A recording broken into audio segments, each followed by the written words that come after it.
নমনীয় হয়ে যাচ্ছে বিএসএফ। ডেস্ক রিপোর্ট থাকছে ইমরান মাহমুদের। পাকিস্তান ও চীন সীমান্তে সতর্ক অবস্থানে থাকলেও বাংলাদেশ সীমান্তে অনেকটা আগ্রাসী ভারতের সীমান্তরক্ষী বাহিনী বিএসএফ।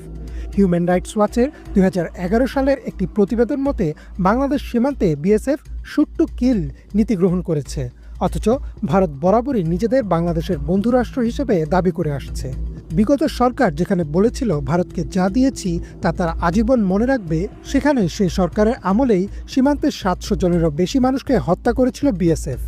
অনেক বিশ্লেষকের মতে পাকিস্তান বা চীন সীমান্তে তেমন শক্ত অবস্থানে থাকতে পারে না বলেই বাংলাদেশ সীমান্তে তথাকথিত বীরত্ব দেখায় বাহিনীটি। চীনের সাথে 1962 সালে প্রথম পূর্ণাঙ্গ যুদ্ধে জড়ায় ভারত। সেই যুদ্ধে ভারতের শোচনীয় পরাজয় হয়, আর আকসাই চীনের অঞ্চল চলে যায় চীনের দখলে, যা এখনও উদ্ধার করতে পারেনি ভারত। ইন্দো চীন ইতিহাসে এটাই ছিল ভারত